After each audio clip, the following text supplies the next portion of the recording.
Hello everyone, McGee here with another draft battle analysis video and recap. This time looking at my Week 9 match in the XPDLA against Dily and her Cradley Christ team. As it stands, my team is 7-1, and this is the final week of the regular season. Prior to this match, I was guaranteed the number one overall seed as a result of the number two seed suffering their second loss and my differential being strong enough that no game or poor performance by me could ruin my number one standing. Dilly has to beat me in order to make playoffs, so she has quite a bit to play for, and I have very little on paper to play for, but historically I have struggled in rematches against opponents, and I'm trying to avoid having to face someone a second time. So if I can end their playoff or their season run prior to playoffs, that is preferable to me.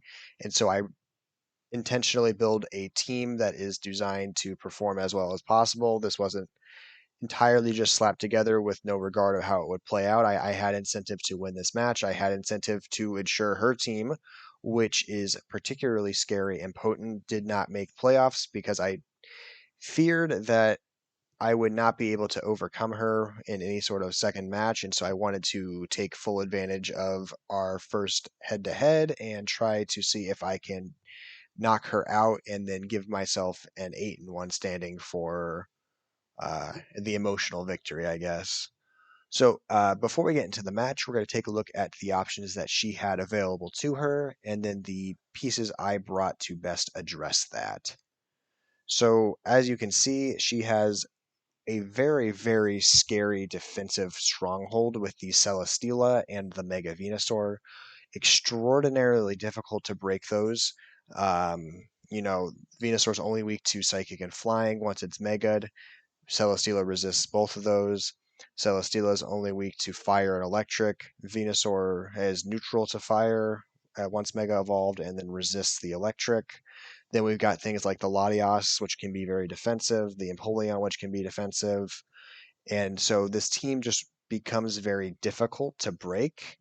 And it's hard to status because both the Venusaur and the Celesteela are immune to Toxic. So wearing these pieces down is going to be a very difficult challenge from the beginning.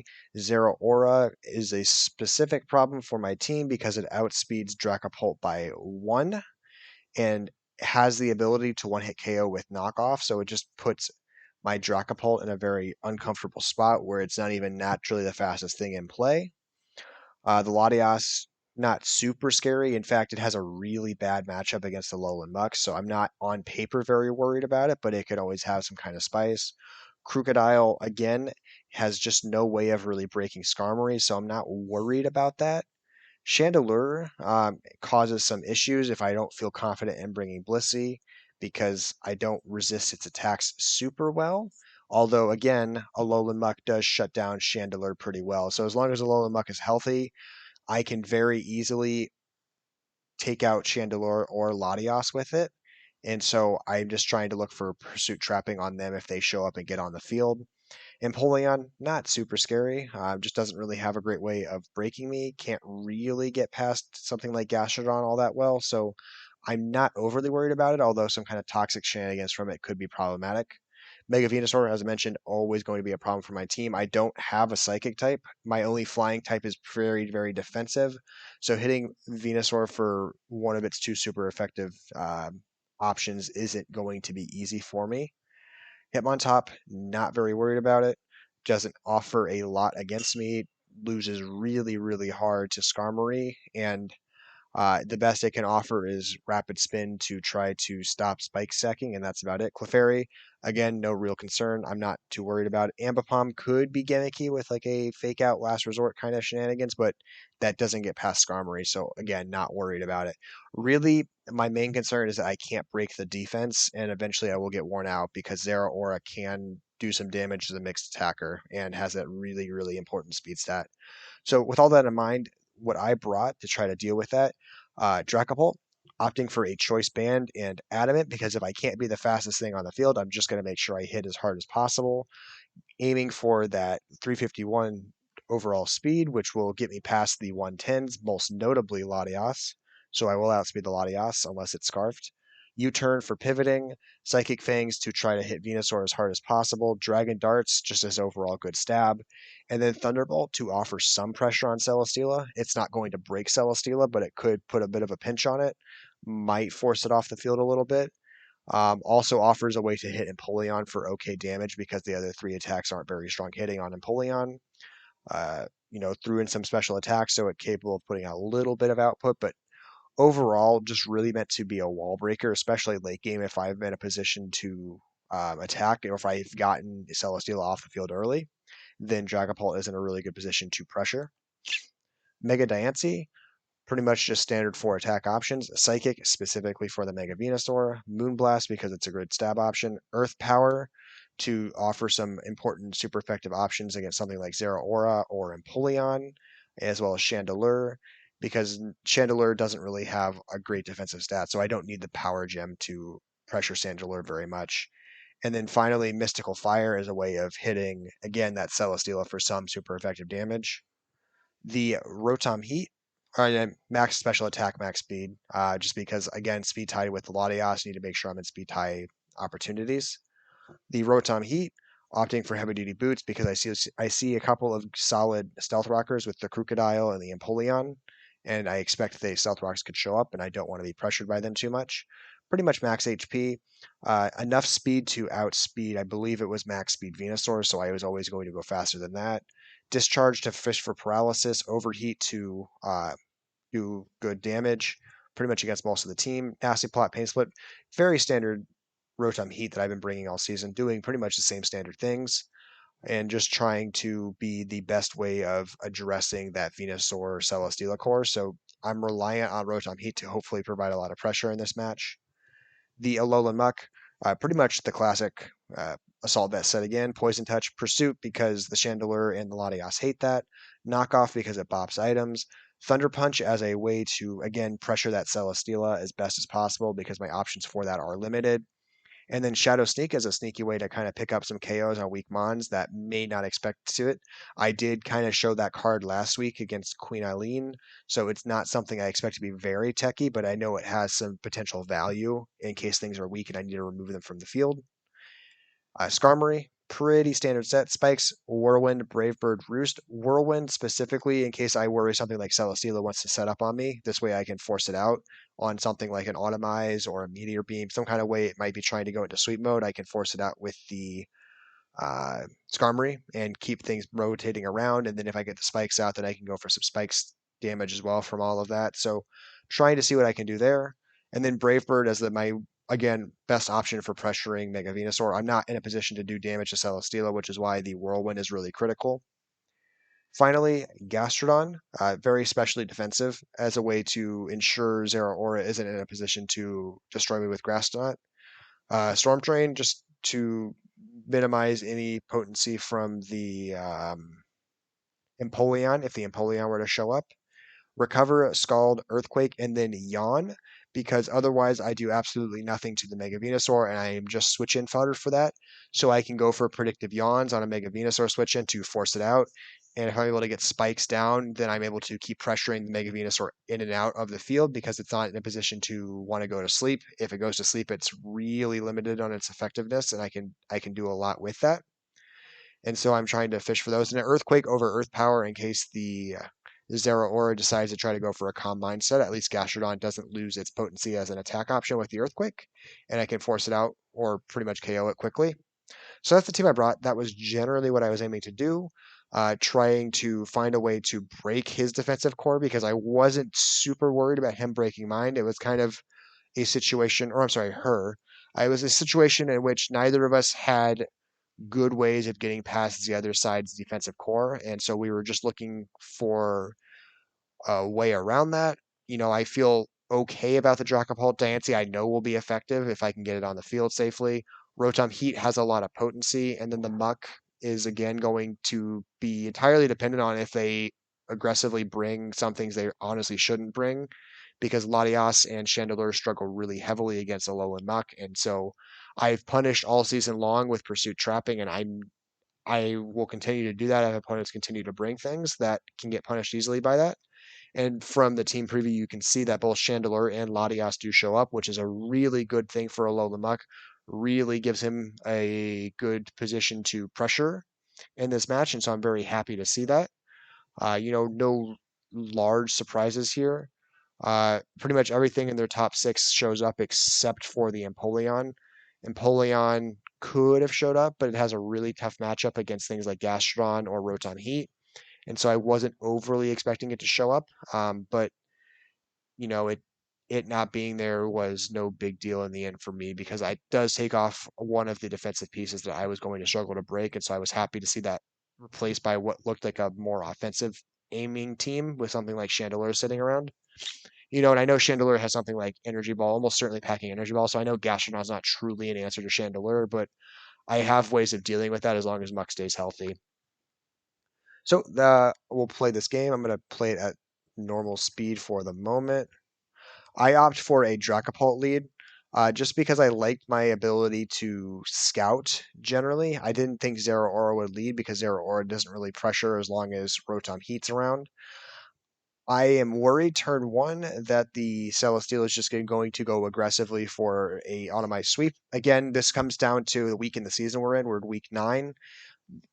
Cradily or Dily has everything to play for. I have very little to play for, so I expect some kind of hyper aggression or a non-standard play style, something a little off the cuff and maybe a little unpredictable, just because they have everything to play for and they're going to try to be interesting in their team build. So I'd rather play a little cautious and sure I'm doing some damage to this while I scout it out, just so I don't give it a free turn to set up unpressured. I see the Thunderbolt does very little. It confirms to me that it's probably specially defensive to handle the Mega Diancie, forces me out. The Leech Seed comes in because he makes a good, or she makes a very good predictive play, forces me out again to Skarmory. I've successfully, so the good thing here is I've successfully scouted 3 of its moves off the bat. Heavy Slam, no surprise. Leech Seed, no surprise. Protect, no surprise. My expectation is that it probably has a fire move, maybe toxic, but I expect a fire move just because it wants to pressure Skarmory, who I would otherwise wall it. It isn't concerned about the Leech Seed. So I expect it might try to go for a fire move here, but I do want to scout that out. So I'm going to predictably play a layer of spikes. She goes for Leech Seed, which makes me believe it may not have a fire option, but I don't want that Leech Seed stall, so I'm going to switch out. Latias comes in, which is going to force me out again because I'm not in a good position to deal with it. But I get my Muck in for free here because the Latias is in a supportive role playing Defog and trying to be hazard removal because, again, I've pressure with these spikes all season. Latias isn't affected by the spikes and they can clear the hazards off, so it's a really reliable way to address my hazard stacking there. Unfortunately, in the process of trying to defog, that creates a window for my Alolan Muck to get onto the field safely. And Latias is in a really bad position to deal with that because Latias does not have a pressure move for Alolan Muck. And so I get to pursue very freely here. Really unfortunate for me that it lives by that 1%. Removing her only hazard removal option early in this game would have been huge for my ability to spike stack because, again, it's at 1%, but my spikes aren't going to KO it because it's levitating. So I can't ensure it dies on entry, which is unfortunate. And then she comes in with the Crocodile, which is obviously going to force me out. She's going to uh, make a good predict that I'm going to switch out and get her layer of rocks out for free. I'm going to counter back with my own spikes. She smartly brings in Latias for free on that expectation. And then she makes a really, really smart read here, which is going to be super impactful. She knows that my Skarmory is going to flee from her Latias. I'm not in a position to fight that at all with my Skarmory, and I'm going to flee to one of my better options, expecting a fire attack. And so I'm going to flee out, into something she wants to see, which is either the Rotom Heat or the Dracopult. And I'm going to end up coming in with the Dracopult. Really, really unfortunate for me because Crocodile has pursuit access, so I can't just hard switch out. I can U-turn to hope I KO, or I can Dragon Darts, but if she goes straight into Celesteela. The Dragon Darts are going to do nothing. So I'm not in a good position on this turn. She's effectively forced my best mon out, and I am in a no position to pressure. I'm just basically hoping my U-turn, which is banded, and I am Adamant Nature, will be enough to KO this. Or if it's Scarfed, I'm just outright dead. Fortunately, it's not Scarfed, so I get to U-turn for free. But again, I don't KO, which means that this pursuit will now kill Jacopalt. So 2 times in a row, I've put things down right at the cusp of dying, and I was just unsuccessful. Fairly unfortunate. I get more spikes out. I am able to confirm that the Zero Aura is the heavy duty boot set, which is no surprise. Again, I've been spike stacking aggressively all season. Zero Aura doesn't want to eat those spikes long term, so I'm not surprised to see it do that. And again, she's playing really smart. She understands I can't keep certain pieces in, and she understands what pieces I am likely to bring in. And Skarmory can't 1v1 the Zero Aura, so she knows I'm going to flee to Rotom Heat, which is my safest answer. Really smart knockoff, takes away my item, forces Rotom into a bad spot because these rocks are on the field now. I'm going to go for the Overheat because I'm in a really bad spot. She doesn't have a great switch in. Chandelure can be decent if she expects the Overheat, but if I try to call that or do something unexpected, then the Chandelure can end up taking unnecessary spikes damage. Whereas this Zero Aura is in a position to set on the field. And I've already lost Dragapult, so her Zero Aura has lost some of its potency because it was just such a great way of stopping any sort of Dragapult sweep action just because of that speed stat. But now that Dragapult is gone really early in this match, Zero Aura is no longer as crucial to her game plan. And so she's playing with it as being a more expendable piece, even though it still has a lot of decent value. But she's poisoned my Rotom Heat, forced it out. I do successfully call that she would switch out there, and I do get a pain split. Doesn't do a ton, but it offers me some momentum. She smartly does not stay in with her Chandelure. I have already successfully pursuit trapped with the Muck, and so she knows if she were to attack the Rotom or try to attack the Rotom with a Shadow Ball, she's at risk of just hitting the Alolan Muck and being trapped. So my Muck does eat 12% for nothing. I wasn't able to successfully trap, but I do force out the Mega Venusaur, which goes for a Leech Seed. The miss is pretty important here because this gives me a free window to click Brave Bird, whereas I may not have been in such a great position to do that before with the Leech Seed damage already being accruing. Just because her only safe switch in at this point to the Brave Bird is the Celesteela, which could very safely come in here and honestly should. But otherwise, I feel pretty good about clicking Brave Bird and just hoping for the best and seeing what comes. And she goes for another Leech Seed. Not a terrible play because I haven't revealed I have Brave Bird, and it's entirely possible I only have Body Press or no good way of pressuring this Venusaur. So in a sense, she's scouting out as well, but that damage it does is just too much for the Mega Venusaur to be hanging around, which is fortunate for me. I'm able to, I think, flee for free back into Alolan Muck. I expected something like Zero Aura to come in, which doesn't happen. I go for Thunder Punch just to confirm if it's more mixed defensive nature, which it appears to be. So it appears it has investment in both special defense and defense. Makes it very difficult to pressure because my damage just isn't enough. I don't have a way to 2-hit KO it outside of Rotom Heat, who is basically on the verge of death when it enters the field because it's going to lose 25% plus the poison damage. So I know I'm not in a position to bring Rotom Heat anymore against this Celesteela, and I was hoping Thunder Punch might do more or generate a very fortunate paralysis proc, neither of which happened. So my Muck's going to be forced out because I'm just accruing too much damage from this. I'm going to come back in with Skarmory just to kind of scout out what it's trying to do. Roost up because again, it hasn't revealed a fire attack, so I'm fairly convinced it doesn't have one. I am unfortunately wrong. Fire Blast does come in, does a massive amount of damage, puts me in a really bad position. But I figure I'm going to be better off just going for spike stacking to try to do a ton of damage and just hurt things. Because if I can ensure Latias isn't in a position to defog for the rest of this game, those spikes will just do a lot for me. Already, the Crocodile is not able to enter the field without dying as it's at 2%. The Mega Venusaur loses a lot of potency if it enters the field right now because it comes in at 11%. The Chandelure loses 25%, so it comes in at 45%. So a lot of things are just eating tons of damage from these spikes, and I do like what that offers. I just need to make sure I'm in a position to prevent that Latias from coming onto the field. Fire Blast from this does nothing. I'm confident I'm not scared of the Celesteela with the Gastron anymore. I can manage the damage from the Leech Seed, so that doesn't concern me. I'm able to get a successful yawn here, and I know the Celesteela isn't in a position to stay on the field anymore, so I can pretty freely click an attack with this Gastrodon and KO something if the Crocodile doesn't come in. So Latias comes in. Oh, I'm sorry. I actually decided to flee, but there's an advantage here that was created by this. I think I expected the Mega Venusaur to come in, and since I had already yawned, I didn't want to try to double yawn, and I didn't want to be in a spot where Mega Venusaur got to recover for free, and so Skarmory gave me a window to attack. But the Latias comes in for free here, and so I'm in a spot where I need to make a very clear decision on what I want to do. I can Brave Bird on the assumption I kill Latias and probably die as a result, so I'm just creating momentum and getting this Latias off the field. The Latias should absolutely be clicking Defog. Doing anything else I think is a misplay, because if the Latias defogs here at the health Skarmory is at, I'm not going to be able to spike stack anymore for the rest of this game. They won't have their hazards to pressure Rotom with, but their team is just so much more vulnerable to those spikes than I am to that one layer of rocks.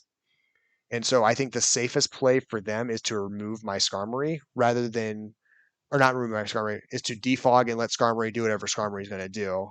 But I think the reason they go for Surf here over defog is because they don't have a fire move to KO Skarmory with. So if Skarmory were to roost here while they defogged, then Skarmory is in a safe position to lay more spikes.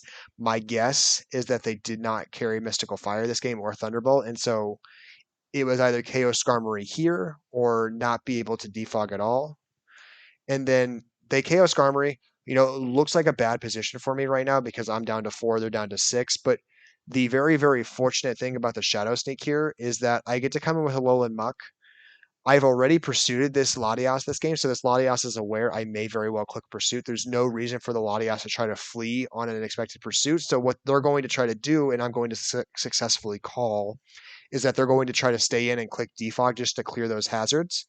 But I'm going to go for the Shadow Sneak to remove this Latias, which is really, really huge, because not only do I KO the Latias here, I have essentially confirmed the death of the Crocodile as well, because there is no more hazard removal left on her side. So this Crocodile is now out of play. It will die in entry. The best utility it has is a free switch out to create momentum to come back in with something like Celesteela or Zeraora, which won't take spikes damage. But this Crocodile is out of play now. This Venusaur is going to come in at 11%, and the Chandelure is going to come in at 45%, which would put it in Shadow Sneak range for my Muck. And so I have turned one single KO into huge momentum for my team because I've already essentially made it a 4v4, and I've put both the Venusaur and the Chandelure on the knife's edge in terms of their survivability. And so I was very satisfied with that turn. It's going to come back in with the Celesteela. Gastrodon is not pressured by this. The Leech Seed is somewhat frustrating. They're going to start Protect stalling to minimize my ability to work around things. I Earthquake there on the expectation they might hard switch into Venusaur to try to get some health back, and so I wanted to make sure if Venusaur came in there, Earthquake KOs it and then gets that out of play. Does not happen. Heavy Slam comes in. I'm going to go for a Yawn, I believe, and then believe I'm going to recover just to get my health back because I think they're going to throw. Yep, they throw away Crocodile here. Again, what I was talking about earlier, creating a window for something to come in safely. So in this case, the Venusaur comes in freely. I'm forced to pretty much throw away my Rotom Heat. So we're turning into a trade-off game where we're just trying to throw away the right pieces to put ourselves in a position to win late game. Rotom's going to come in, take a lot of damage from that Giga Drain. So this tells me it's a pretty offensive Venusaur.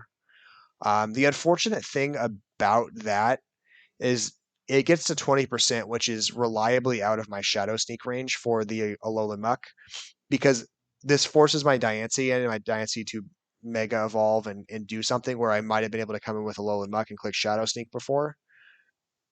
Not ideal, but I'm able to remove this Mega Venusaur from play because it can't. There's no value in the Mega Venusaur lever. The most it could do is come back later to take an attack and then die from the spikes damage. So if she wanted a free pivot around, but she has no safe switch in. If I click Mystical Fire here, which I could have clicked, the Celesteela is going to eat too much damage and not be in a great spot. The Zeraora will die. If the Chandelure is scarfed, then maybe if it calls a Mystical Fire, that could be a really spicy play, but I'm not too worried about it. So I get the Mega Venusaur out of play. Celesteela comes in. I know I can't pressure Celesteela, so I'm going to come in with Gastrodon here. the Leech Seed comes in again. And so this is going to be me on this next turn calling what I have been doing all game. So Gastron comes in on Celesteela. I've done this a couple of times now. I always click Yawn when that happens. And so if they're going to predict I do a yawn, then they can try to pivot around that a little bit and bring something in to maybe work around it, offer some pressure or get some leech seed healing back. And they unfortunately get called on me, or I call them doing that. And so I'm going to click Scald here because I see no reason not to click Scald and just try to do some damage. And I successfully call the Chandelure switch in. Chandelure gets eviscerated by the Scald and dies. Zero Aura comes in. Interesting decision. I get it because the Celesteela can't pressure this Gastrodon, and I could theoretically PP stall it or put it to sleep, so it's not really in a great position to pressure me. And so she comes in with a Zero Aura to hit the Toxic on me, so at least Gastrodon's on a timer. Um, and then basically I've turned this into a 1v3. It's trying to Toxic stall me. This is going to play against her because I just want to put this to sleep and then immediately die because Gastrodon cannot KO the Celesteela. So I need to get Alolan Muck or Diancie in for free, and I want to get the most possible turns to attack safely with sleep. And so this yawn happening here doesn't bother me because it puts me weaker on health. I know I'm going to get a successful yawn at some point or another. And so I get it for here. She's going to make a mistake on this turn. Hold on, let me get. So I'm down to 31% health. I will take 18% damage next turn from the toxic, and then I will take 12% of damage from the leech seed.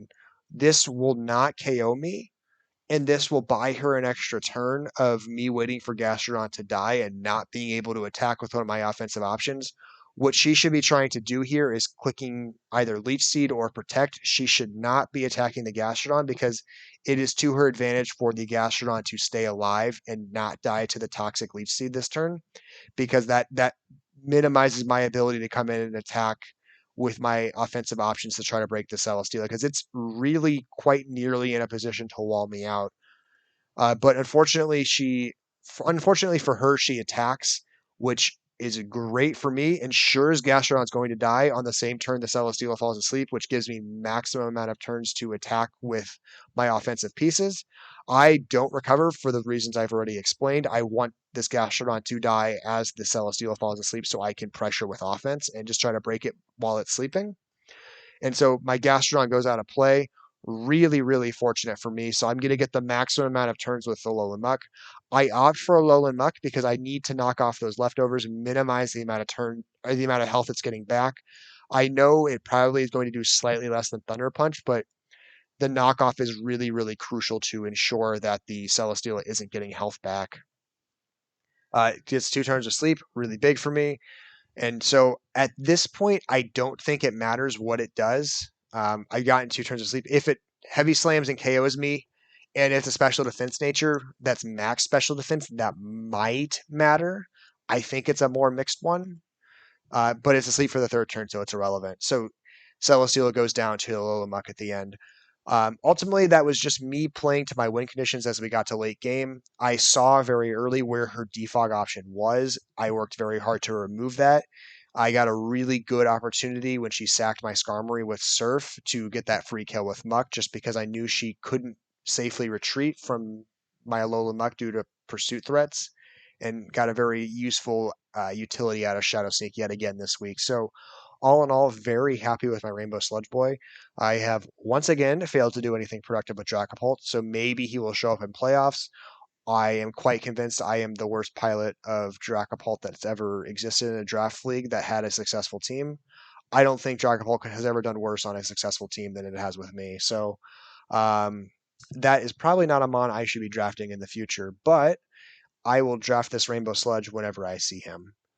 So that's the end of the regular season for XPDLA.